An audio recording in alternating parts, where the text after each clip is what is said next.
Welcome to the Takeoff Experience, where I sit down with highly driven people to talk about their journey, their failures, and their successes. If you want to take off in your career, your business, your finances, or your mindset, then this podcast is for you. Welcome back to the Takeoff podcast. So we have a very, very special guest in the building. So Krystle, who is a chartered accountant, financial coach, and founder of Mind Over Money. How are you doing today, Krystle? I'm good. How are you? I'm good too. I think the podcast has probably heard this. We're actually recording this before 2022, but you're going to hear this in the first week of 2022. And currently, I'm just enjoying my time off. I have 3 weeks off for my new job. So yeah, I'm just really excited about that. I haven't had such a big break in a while. And you're telling me you're going to Gambia, right? Yes. Are you from Gambia? I'm not. I'm West Indian. But okay, Gambia. Whoa, okay. Tell me why. Why Gambia? Why are you going to Gambia? I've been before, but I didn't see much of it. I only went for 5 days. So I want to go for a bit longer and explore. Like I travel. Like I don't know if you know, I went traveling for 1.5 years a few years back. So yeah, traveling is I remember you saying that. What countries did you do when you went back? When I went traveling before? Yeah. I started in India. Then I was in Thailand, Vietnam, Singapore, Bali, Ethiopia, Istanbul. Wow. Yeah. Wow. I was away for a long time. Just like Benin and Togo as well. Let's not forget. Oh my gosh. Oh wow. So you've been to a few African countries. Have you been to Nigeria? I haven't. Was meant to go Nigeria and Ghana, but it just didn't happen. It didn't happen. Okay, yeah, No. Tried to go to Nigeria. I went a few weeks back, and it was fantastic. Yeah. I'm jealous. Yeah, no, I you'll wanted to go, and I really want to go Ghana as well. But yeah. Yeah, Ghana's on my list. I definitely want to do more of Africa. I've been to Gambia as well, but I don't remember it. I went when I was a child, actually. Yeah. There's pictures of me like cleaning plates on the roadside. So yeah, that was quite interesting. Yeah. So it's so funny. So yeah, welcome to the podcast. Thank you. So I always start, the podcast with the same question pretty much. So it's going to be interesting to hear your answer to this. So what is your worst financial mistake? I think caveat. I think because I was raised in an environment where money was tight, and I watched mum struggle. I was always given the responsibility to make sure everything was okay. So I've not had like really massive detrimental. What have you done? It's been more. I think 2 things come to mind. One would be only realizing at maybe 22 that I need to be responsible with my finances. Whoa, hold on a second. And this was because I separated with a partner. We was going to start renting together. And I separated during that thought process of, hey, let's get somewhere our own place. And then I was like, let me look at my own finances. That's the first time I put a budget together. And, I think I was earning just over $1,000 or something per month. And I couldn't find £500. Like, where have I spent this money? So that just gave me a real, shock moment. Like, what are you doing with your money? And the other thing, and it's not really a mistake, but it is actually. When I went to uni, I stayed at home. So I stayed in London for uni. So I didn't have to pay for living. I had 2 jobs. I didn't. 2? Yeah. I always had at least 2 jobs. Wow. And I still took out a loan. Really? The full loan. Everything. All of it. Yes. Okay. You know what? I can see that happening. Honestly, I can see that happening. I feel like as students, we want to have fun.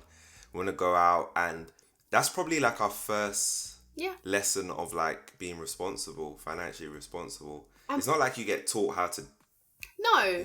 But what's really annoying, and this has only occurred to me when I look back, but my degree was free because of... What? Yeah. Oh man, you're digging a hole here. So my degree was free because of my parents' low income, whatever. Because of my age. I assume I'm older than you. Okay, but then your degree was free, but I still took out a loan. And I spent all the money. And it's like, I went to Miami, I bought a car. Like, what was I doing? You did Miami? Jeez. I love that. Listen. Wow. But I looking back and I hear about people who use that money to invest in property, all this stuff. I wish I had that mindset back then. I didn't know. I didn't have anyone around me. Like I said, parents didn't earn much. That wasn't the environment I was around, so I didn't know about that stuff. So I say mistake, but it's less of a mistake. It's more I didn't know. I wasn't in that environment to learn about that stuff. Okay. Yeah. Very, very interesting story. I always think, because like I also think back to, like, if I did this and that, and you think about the alternate timelines, but then I feel like life just always has curveballs, because yeah, you could have maybe invested early, etc., but you're still doing well in life. So I think, you made something out of it, didn't you? Right? Yes.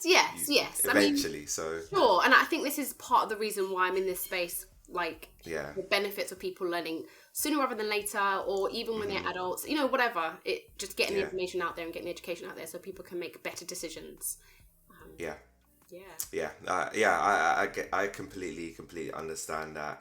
So yeah, of course we're in the same space, but I actually want to get the audience to get to know you a little bit better.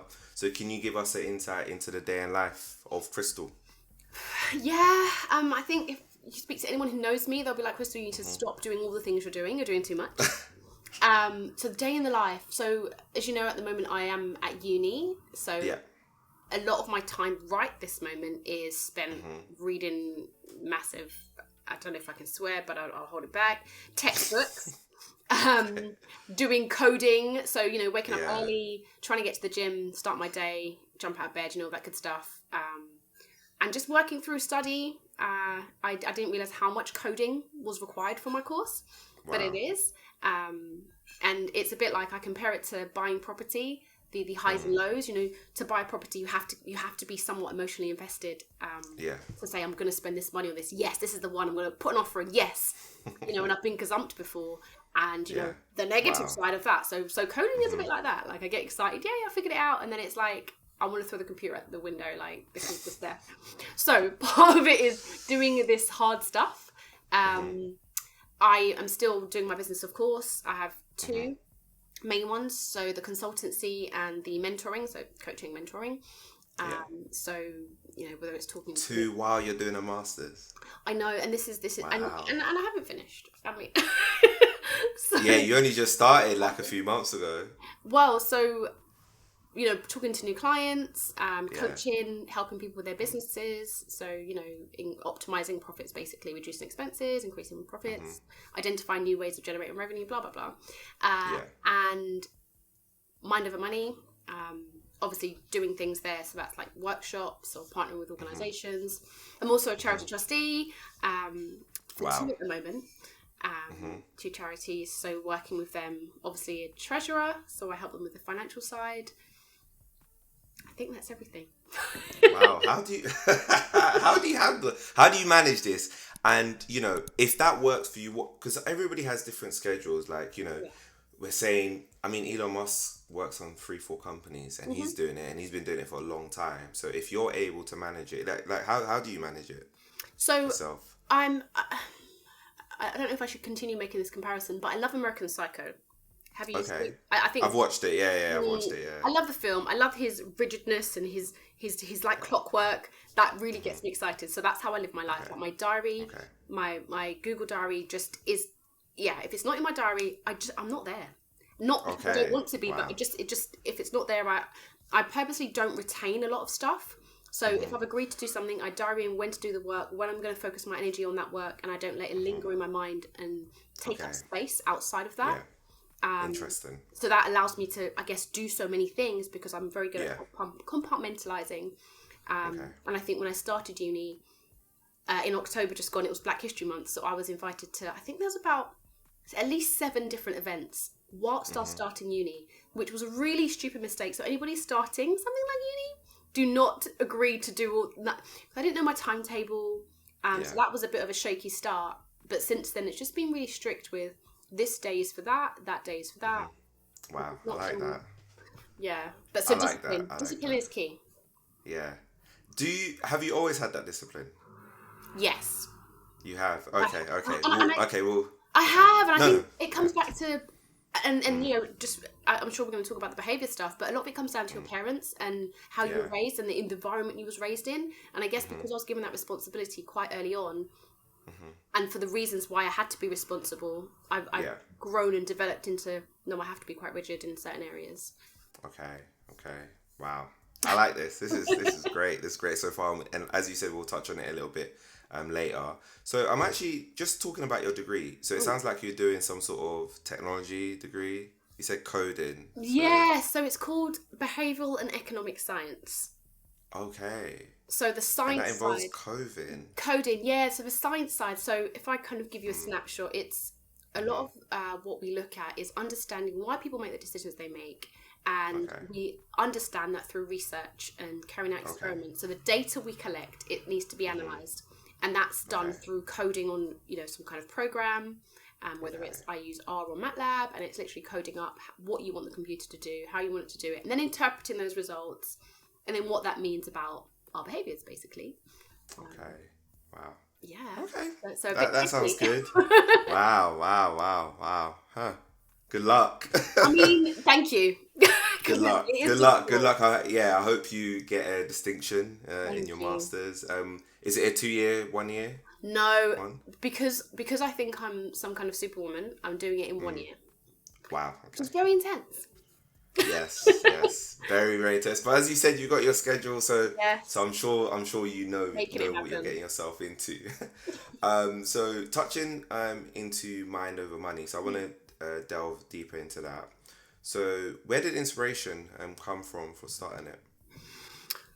So I think rewind back to me working as in finance as a chartered accountant. I quite quickly climbed the ladder. Pay jumps were like 10k every time. After I got qualified, I just moved around. I was quite aggressive with moving from company to company and really being solely focused on money, if I'm honest, in a way that I'm not now. But that was all I cared about. And I think quite quickly I saw that people around me, as in peers, friends, family, etc., weren't as competent and confident with their finances as I was. Yeah. And I was also teaching maths to children. I did a few degree level students, but mainly GCSE and stuff. And I think as I just continued to climb and become wealthier, the stark difference between those around me and where I was really started to make me uncomfortable. Okay. As if to say, what's happening here? Why is there a gap? And I spent some time really diving into financial literacy, and I did lots of reading, researching to understand what is going on here. What's the gap? I saw it's a global thing. It's not just in the UK. It is, yeah. Yeah, and just breaking down the different components of it. So, again, depending on where you look and where you read, as far as I'm concerned, and the part that I really follow is breaking financial acumen down to 3 areas. There's the actual education, so that's the content, so literacy, so learning this. There's accessibility, so people need to be able to access this information. If you think about all the different groups of people, different demographics, there are so many who do not have access. And then finally, it's attitudes and behaviours. So the individual has to be in the right place to take on this information. And this is where some of the content that I come across really, or the way it's delivered, really gets under my skin, because I'm like, you can't just talk this information at people and expect them to learn it. They have to be in the right place. So that's where the work I do here is about taking people on a journey to be in the right place, be excited, be open, and then they can dive into improving what they do. Love that. Hopefully we can help some of the listeners on this episode, which is why I love to bring guests on such as yourself, so we can, because I think there is also elements. Sometimes people don't even know that this is a problem, or there is a problem. So sometimes it's like first recognizing actually there is a problem. Okay, how do I get the help? And what is that journey from like A to Z? So yeah, I'm very, very excited to have you on this episode. Thank you. So what is the end goal of Mind Over Money? Like, what is like, in 5 years time, what would you be thinking it will be doing? So I want it to be everywhere. So it's ultimately delivering those things, providing accessible financial education, not just bog standard, this. It's the whole mind work as well. So in terms of the programs I do, and it to be, the model is based on partnerships. So partnering with organizations, whether it's charitable or whatever it may be, and either building something different for them depending on their tailored audience. So, and I'm sure you know as well, when it comes to education like this, it has to be tailored to the person and their circumstances. So yeah, just to be everywhere, basically. Okay. It to grow. Cool. Awesome. And this is targeting everybody, right? Or is it targeting a certain type of person? Yeah, so it's for those who really, for example, one audience we were looking at before was social housing residents who on a certain, income level or certain circumstances. So it'll be the aim is to partner with this organisation to identify those people who it would really benefit. Because it's not to say there's no, we shouldn't assume just because you live in social housing that you're in a certain circumstance, because that's not the case. That's true. I was Some raised people are savvy. Yeah, of course. I was raised in social housing completely. And like I said earlier, I was quite strict and serious with my finances from early. So it's more about identifying those people in that company who would really benefit from it. Yeah, but the mind work is for everyone, definitely, of course. Yeah. Everybody needs mind work, and we're gonna actually touch on that because with New Year, we always get this saying, "New Year, new me." What is actually your thoughts on that? Because you're gonna see it all over Twitter, you're gonna see it all over Instagram, and everybody's gonna say, "Oh yeah, New Year, new me." Like, what do you think about that? Like, I get it. I guess, so in terms of it being, January 1st, it's a real marker, right, in time. It's first of a new year. So it's easy and it makes sense mentally for one part for you to say, okay, I'm going to fix that. That's going to be my commitment point. From there on, I'm going to do X, Y, Z. I've never done that, actually. I think maybe, years back when I was really young and it was like exciting. But as I became an adult, it didn't work. And I realised that actually, if I'm going to commit to something, I'm going to commit to it right now. Like, what's the delay? Unless I'm physically, there's physical constraints as to why I cannot do something. The delay? Yeah. I mean, if I'm going to quit eating crisps, for example, there's crisps in my cupboard. Give them away. Like, there are things you can do to start immediately. And, there's so many reasons why it doesn't work. If I think, pull in some behavioural science stuff, there's something called overconfidence, which is a term we all know about, but it's actually something we study in behaviour. And that's where you think you're going to be more successful or you're better than you actually are. And just looking at the mind stuff, it's usually from you not being very self-aware and knowing and being honest with yourself and knowing where your shortcomings are, where you are really good and where you do have shortcomings, being realistic about it and then saying, okay, this is where I struggle. What can I do to make me successful in that space? And I think I like that. That step is what people don't often do. It's like, I'm going to do this. And you just think because you've mentally committed to it, it's going to make a change. Whereas actually we've got to put things in place to get there and build out that plan, make it really specific. And then you're more likely to succeed. And then it takes away the need for it to be even on the 1st of January. Because that doesn't mean anything. I just thinking people are literally waiting 10 days from now. So on 10 days from now, I'm going to do this. You're right. What is actually stopping people from doing this now? And that also doesn't mean that you can't start doing something from like mid-year. Like I started this podcast like July. Do you know what I mean? Like we don't need arbitrary dates to begin things. And I think you're right, when you kind of do that, you're almost putting yourself in it's almost like you don't really want it as bad, in my opinion. If you're looking to, do January 1st, this is when I will, start doing this thing. So, and one thing I usually work on when I work with people, and it's the weirdest question to a lot of people, is do you actually want this? Like, why do you want this? Where does it come from? For a lot of us, it's, you may not realise unless you sit and think, it's because our peers are doing it. Or actually another one which I think is often surprising to people is, you're maybe wanting these things because your parents expect you to have these things. And even as grown-ass adults, sorry, I'm trying not to swear. Even grown adults, we've been raised and as a child, we want the approval of our parents. So we do things like, even down to me, when I was leaving school, I was good at drama. My thing with graphics drama, and I just happened to be good at maths. And I was like, Mum, should I be an actress? No, Krystle, do maths. Of course. And I clearly did, right?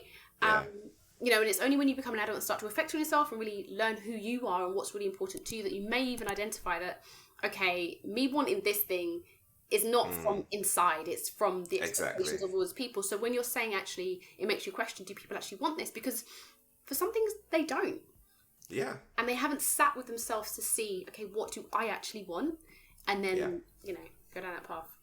It's very, very important. It's very, very, very, very important, and I agree with you. So we were touching, you know, on behavioral finance. So you explained that. So I'm also wanting to get a bit of an understanding from you. How does somebody identify, you know, what positive or negative feelings they have about money? Yeah, so in terms of the journey that I take people on to really understand themselves, because that's fundamentally what it is, it's starting with what is it you actually want, and looking at yourself now, and are you walking that path? Are you going towards what you want? You know, a lot of people maybe want to buy a house, want to save up for a deposit, want a new car, whatever it is, whatever those goals are you making decisions right now to get there? Like, first black and white question. And for a lot of people who are maybe struggling and like, I can't seem to save, or whatever, you know, habits they've put in place that they're struggling to achieve, it's because maybe you do have negative money habits. You've got limiting beliefs about yourself. Or even before that, some people struggle with the realization or the actualization of what they want. Some of my clients that I work with, you know, the first sessions we do is, okay, what are your goals? What do you want to achieve? And some are really afraid to say it.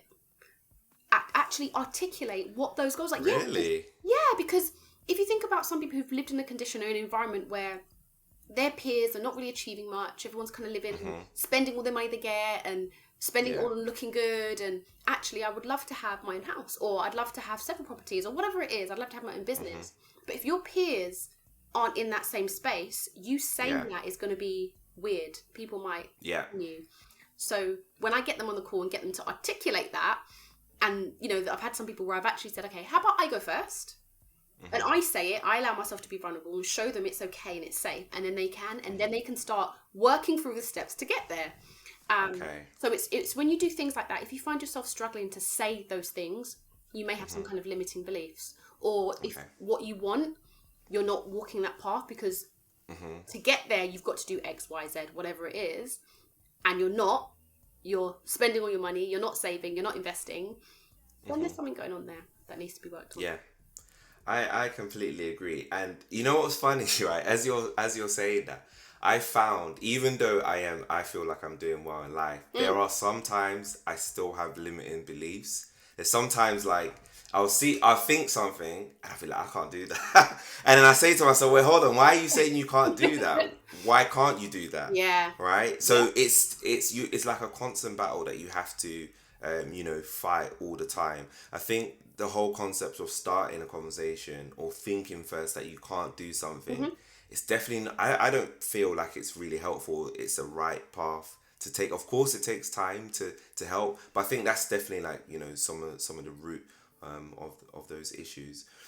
Okay, so I know we were like harping on about, you know, goals for 2022, like start of January. I still think it's still important to have goals for the next year. So what goals do you think somebody could set themselves, you know, to help them develop their mindset throughout 2022? I think first is self-awareness. So things you can do to build self-awareness. That would maybe writing a journal, having a recap on your week, what's gone well, what's not gone so well. If you do create goals, break them down into steps, you know, tiny steps, you know, a goal to, I don't know, start saving for a deposit for your first property, for example. One of your steps might literally be, I don't know, Googling savings accounts or ISAs, and just that step could just literally be writing a list of them. That's it. Not even looking at them, but that's the first step. So I think, you know, getting really honest with yourself, sitting down, having some time to write things down, getting clear on, okay, what is it I want, and just building on that and working through that process. Cool. Love that. And this is a bit of a techie question. Okay. And I'll tell you the reason why I'm asking this question, because I was watching, I don't know if you watched it, Selling Tampa on Netflix. It's a real estate series. It's an agency. it's a real estate agency set up by a black woman who basically hires all diverse women. Nice. And there was one of the agents, right? She said something which kind of stuck out to me. She's like, I wanna be in real estate. I wanna really do really well. I wanna do the blah blah blah. 2 years she hasn't sold anything. Okay. 2 years she's not sold any real estate, but she keeps on maintaining, I really want to do this. But then every time she gets like called out about like why she's not doing good, or she's been given opportunities to do good, and she, like, for instance, she had a chance to showcase somebody around the house, she knew nothing about the house. Her, literally, when she was told, like, you've got this thing, oh, the house will sell for itself, she knew no detail. The person asked them how much tax you need to pay, she made it up. They asked her, she said something about the tree, she made up what the tree name was. Okay, can you tell me about the tree? The tree's old. Like, it was just mind-boggling, but yet she maintained that she really wanted to do really well. So it got me thinking, there's a lot of people that say, look, I want to do this, like for instance, you said, I want to buy a house. Yes, I'm ready to buy a house, but how do you know that you are like ready to actually work on your finances and not just fake ready, let's say? That is a big question. How do you know that you're ready? It's funny, I was looking at a fellow finance person's Instagram the other day, and they put those questions out. They're like, how do you know you're ready for a finance coach? Do you fear looking at your bank statement? You know, those kind of things. Okay, that doesn't mean you're ready. And that, I think that's back to your point. I think if you're ready to sacrifice and be disciplined, then you're ready. Because for you to, whether it's to start investing or, like you said, buy property, sell property, whatever it is you want to do, you want something more than what you currently have. You want to be different in some way. You want your circumstances to change. And we all know change is uncomfortable. But, it is. But what that's basically saying is, in terms of your brain, and this is the techie science part, your brain is created in a way that it wants to be lazy. That's how I word it. It wants to take the easiest route possible. You've got two parts. It wants to go down the automatic route, which is acting using the least energy, the least effort, all of that stuff, which means relying on your current belief system, relying on what you've been doing for years, which means staying where you are. Yeah. So if you want to change your financial situation, you want to do anything different, it means you have to go through the uncomfortable process of reprogramming. Literally, your brain creates new neurons and connections when you go through that process. So you have to be willing and happy to go through that uncomfortable process and feel nervous and feel vulnerable and feel like you don't know what you're doing. Once you're ready to do that, then you're ready. If you're not, you ain't going to change. Yeah. I love that. You touched on reprogramming. Can you talk to us a little bit about, what reprogramming is and how you can, take some of the first steps to doing that reprogramming? Yeah, so there we're talking about the stuff that has been built and developed and solidified in your brain from, if we look at the crucial years up until 7 years old, where those, belief systems and stuff are ingrained in you from your parents, your guardians, whoever is around you. And then you kind of just continue repeating that story. So everything you do going forward is just you. If you dig deep, it's because of that, because of that. And so it's funny, I say this as part of one of my workshops that I deliver. If you think about the fact that you are a muscle, you're a being, you just so happen to be born into those parents in the current environment that you're in, and all of that influences what you do every day. Yeah. But you could be anywhere. You could have different parents, you could have different peers, you could be in a different environment. That means you would be very different. That's true. So the reprogramming is about either, putting yourself in different environments, reading different information, and just rewiring your brain to have new information that you can then go and regurgitate and act out. And then we could start talking about, habits and building a habit and making sure you have repetition, because back to what I said, it's about creating those new connections within your brain. And that only comes from, repetition, and building this new habit or this new behavior into your subconscious. So you don't have to actively go out and do that. Because, if you think about the things you do now, a lot of what you do now is automatic. You get out of bed, you start walking. You don't think about it. You just know how to walk, Or even, and if we think about our finances, what you do with your money is, a lot of it's automatic. You just, I'm going to go and spend there. I'm going to go to that supermarket. going to go Marks and Spencer's instead of going to Lidl, or whatever it is you're trying to do. It's a lot of it's automatic. So it's about building it into your subconscious that it's automatic. That makes sense. It's very, very interesting. It's such an interesting subject, because I didn't actually ever think about if I was born somewhere else, would I be different? And you're absolutely right. Yes, you would be. It's absolutely right. If I was, let's say I was born to a millionaire, and they said, look, okay, we're going to get you start to learn investing from 7. We are going to get you to start thinking about having your own business by you're 16. Yes, I probably would be a completely different person. You'd be completely different. And completely different, yeah. And it's not to say, I'm not to say to take away the things you get from your parents, like genetics, that they exist.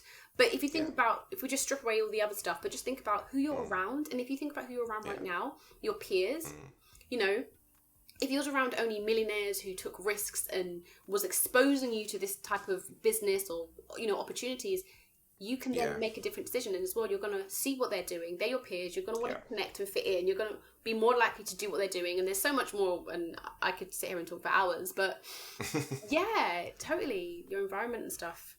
Yeah, I completely agree. Yeah, no, that is, audience. I hope that you've taken down your pens. Stop. It's not even this. And this, I think, when we're saying this, right, I think it's very important, because I think some messages out there will say, get rid of certain friends, and I mean, I don't think that's what you necessarily have to do. I just think what it should be about is also just, you can have a diverse circle, right? You can also have people who you aspire to, or people who are more like you. But you can also have the friends that maybe are no longer like you. That's also fine too, because you might still have something in common. That's just my personal opinion. I do hear a lot of, entrepreneur talk say, oh, get rid of the people who are, Do you know what I think it is? And it's a bit techie. Yeah, I don't think you need to be harsh and say, cut out your friends, and no, because that dramatic action is not necessary. But I think what really is required is you to be self-aware and really realize the influence that those people have on you, and if they're negative and not in line with what you're trying to do. And it's funny, I talk about this all the time, and it's always a uncomfortable subject, especially with the young people that I talk to. And I say it delicately because when you're young, your peers are everything, right? But it's more to be aware of how you feel, what you do, the decisions you make when you're around those people. And if you want to achieve something over here and they're taking you in this direction, it's like, okay, all right, I've noticed that they're not bad people. It's just where they are, their focus in life, and you're different. Exactly. And especially if you've gone through a process, or you've connected with a new group of people, or you've read a different book, you're the one that's changed, So there's no reason why you should be upset about these people. You've changed. And that's great, and own that, and then, okay, if you want to get over there, find people that are over there as well, and stick with them. Anyway. I like that, and I think that is definitely the best way to approach it. Instead of, I'm just going to cut you out because, you're not on my level. No. Yeah, it's a bit dramatic. No, toxic behaviour, in my opinion, but we'll digress from that. So can you describe how a positive mindset can have a positive impact on your money? Are you able to give us some examples too? Yeah. So back to thinking about, maybe, I'm sure you've discussed this on this podcast, having a growth mindset. Thinking that you are capable of doing and achieving whatever it is you want. So when it comes to finance is almost like part of, finance is purely a tool for you to have whatever life or, circumstances you want to have. So if you have the right mindset, then your finances will also be positive, and along with other things. And, pretty straightforward. It means you're more likely to work towards whatever goal it is you're trying to set. If you have that open mindset, that you're open to identifying what's not working, then you're open to finding a solution. And that may be from a book, it may be from a mentor, it may be from whoever, your peers, but that totally turns your finances upside down. It then allows you to start walking down a path of, increasing your wealth. Thinking about, if I give an example of one of my clients, maybe, before she started working with me, I think she had like about 7k worth of debt. And with her, she's a mother, she had 3 kids, and things were tight. And as far as she was concerned, it was going to take her 3 years to clear her debts. Wow. We worked together for, I think it was 4 sessions. She cleared it in 7 months. Wow. Which is amazing. All of them. All gone. And that is from her going through that uncomfortable process. Right at the beginning, it always feels awkward. You've got someone else looking in your pocket. But she then committed herself and was really disciplined and shifted her mindset. She started to talk differently. Like, I can do this. I'm fully capable. Yes. Don't care what my family think of me. And now she's ready to invest. Wow. It's crazy that she thought it would take 3 years and she actually did it in 7 months. Yeah. I was just shows you. Yeah. It's huge. It really shows you how, like, mindset, if you got the right mindset. And it's very interesting, you know, what you said in terms of, like, being open. It's not just, like, can-do attitude. Yeah, it is a can-do attitude, but it's, like you said, openness. When you're open to learning, open to change, I feel like you can pretty much do everything. If you are resisting change, how can you expect your situation to change, right? Yeah, and I think people don't realise that. That's, you know, the whole self-sabotage, imposter, all that good stuff. If you allow that to stop you, you will stay where you're comfortable, which is where you currently are and where you don't want to be, but you will stay. So yeah, it's being brave to go through that discomfort and act, although you've got, like, I remember when I had a massive shift, fear, as far as I'm concerned, fear sits on my shoulder and it's like, hey, Krystle, I want to take over your life. And I'm like, no, you're not. Yeah, and just continuing going with that existing, you know, it's like, I'm going to be bigger than that. And then anything's possible. Exactly. I completely agree. And that leads me on to negative mindset. So what can that actually do to your finances?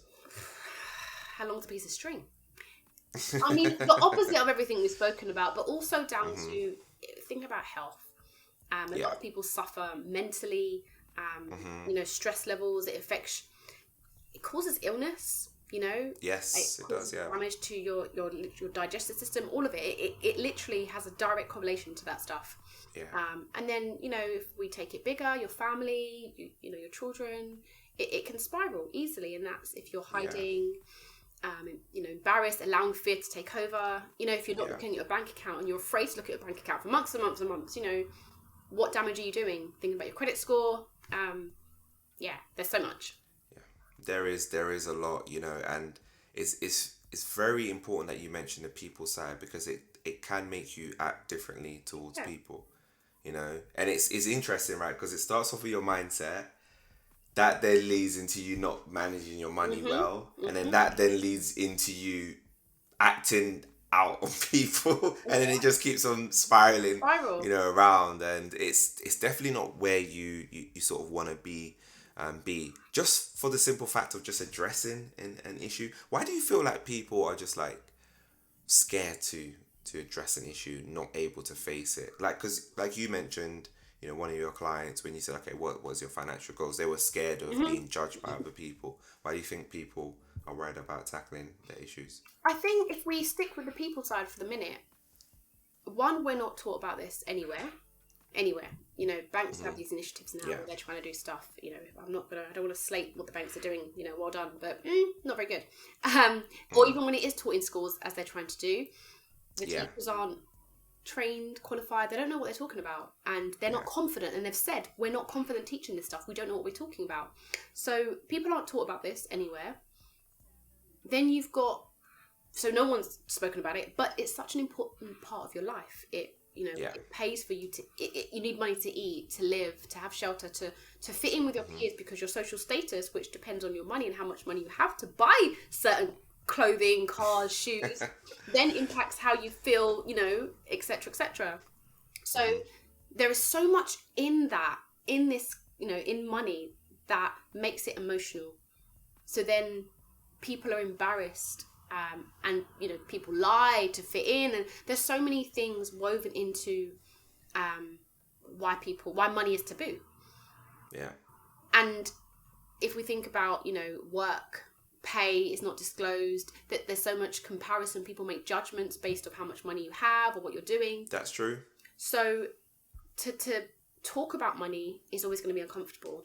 And that's where I think wonderful people are doing lots of stuff to encourage the conversation about money.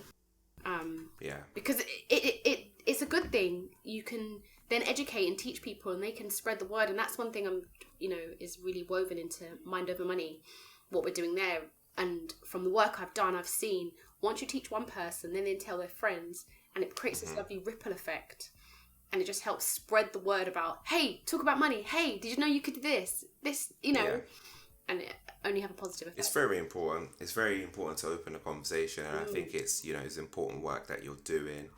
It's only going to help people with it, right? Yeah. If we recognize that this is an issue and we're happy to discuss money, the salary thing, I'm happy to talk to people about my salary. If they ask me, and help them out, because I think it's important. I think that's what helped me, right? That's what helped me actually become more ambitious. Because wow, you're earning this one. Yeah, I'm getting underpaid. Let me go for a bit more. So, that's what happened. So, just wanted to go back into 2022 and sustaining energy, because I think as we kind of alluded to before, a lot of people start the new year with a lot of energy, a lot of goals, a lot of plans, and pretty much by March, maybe February, it just sort of dies out. Why do you think that happens? What do you think the reasons are? I think, like we touched on, I think it's lack of willpower, maybe. Not being realistic about where you are, the changes you need to make. Yeah. A lot of people, when they make goals, and many have heard of SMART goals. Sure, it sounds cool, whatever. But if we can forget the acronym for a sec, for you to make a change, you have to be really specific and really detailed. So that might mean, say, every Thursday you do X, Y, Z, and holding yourself account. And I think in terms of success in sticking to those new goals or habits or whatever you're trying to achieve, you have to make those steps really tiny, really small, because you're doing something different. If you make it big, you're not going to achieve it. It's going to be scary. It's a change. And again, like I said, on the accountability, getting someone to do it with, make it easy for yourself. And a lot of people don't do that. So there's a bit of work in creating goals or new goals that are going to be successful. It's not just, I'm going to do this. Good luck. I'm just going to buy a house. Yeah, that's it. You're right. That's too big of a goal. Yeah. Yeah. That's way too big, too daunting. But that's the big goal. It's just you need to break it down into what am I doing right now? And then it's more likely to be successful. So again, with what I do with people, it's like, break it down. Nope, I don't know what you're talking about. Make it specific. Nope, what are you talking about? Make it smaller. And you break those down, and then you spread them out over whatever time period you're trying to achieve them by. That's realistic. So I think that's where people get confused. And in that process, you're going to see also what things around you are hindering you. So it's not just, this is what I want to do, I'm going to go do it. But no, what things do you need to change around you to make sure you achieve that? Going back to the circles and the places you hang out or whatever, that's when that will start to show up. And that's where you have to be really honest with yourself. And that's difficult. Yeah, it is. Yeah, no, it's very, very difficult. And you touched on accountability. Why is that important? So, I mean, we're not built to be on our own, right? We're not. Yeah. We need people. We need connection. We need relationships. Knowing that you're doing something with someone also makes it more fun.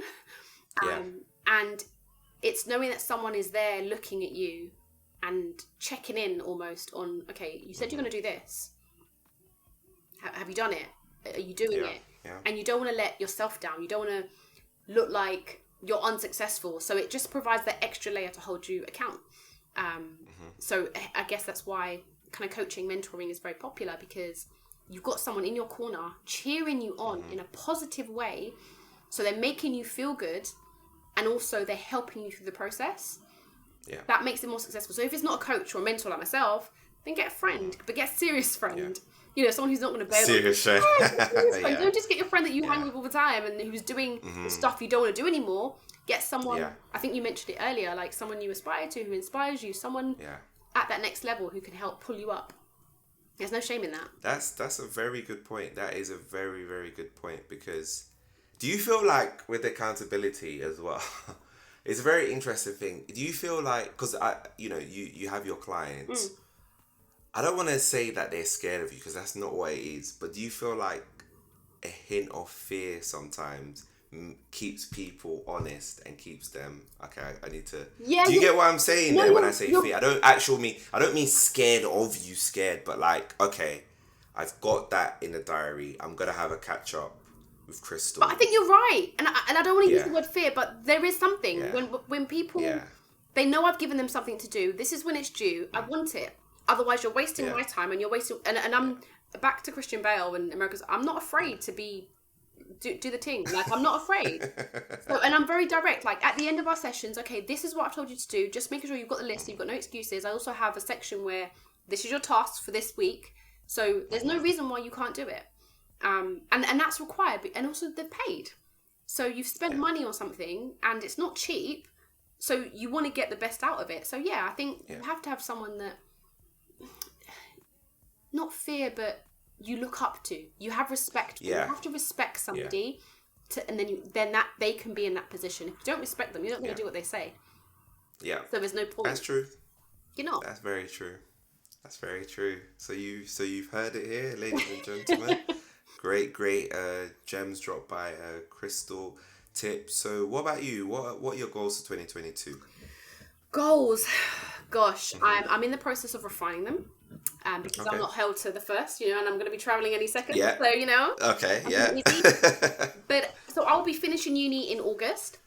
That's when I'll be submitting my dissertation, and then I'll be free. Wow. I've got community. Thank you. I've got community that I'm building, so I've got some specific goals there. Give me. I can't share all details. Yep. Of course. With Mind Over Money, I've got some stuff planned for that as well. I'm working with someone, which is exciting. And can I say? Let me think. Can I say? Yes, I can. I'll be making my first ever TV appearance. Wow. Fantastic.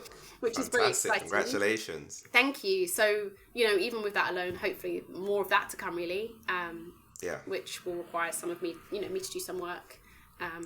But uni... That is very good. Very, very exciting. But uni is a big pivotal point. I mean, a lot of my time will be spent, reading lovely textbooks and plugging into a program. But after that is when hopefully, make some big shifts on the business side. Wow. That's fantastic. I wish you good luck with your studies, with the TV appearance, with everything that you do next year. Sounds really, really exciting. Sounds like 2022 is going to be fantastic. Do you have a final message for the listeners?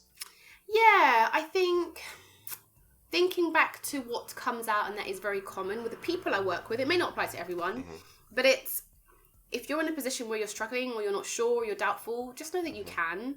Back to what we spoke about before with you just so happen to be born and placed in this environment, raised on those belief systems, etc. You can change, and it's just about finding someone that you can connect with that can take you on that journey to abundance, because go get it. Love that. Hell yeah. Love that. Abundance. Yeah.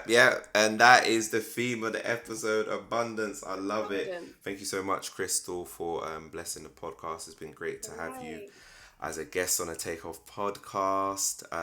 After your TV appearance and you've completed your masters, maybe we'll get you on just to discuss how that went. Listeners, I hope that you've enjoyed this episode and that you've had your notepads out. I'm thinking about the journal stuff that you mentioned, Krystle. I might actually maybe document my journey from 2022. I think that's very interesting. It's huge. It really is. And when you look back as well, you'll be like, whoa, I said that. Look where I am now. Yeah, it's crazy.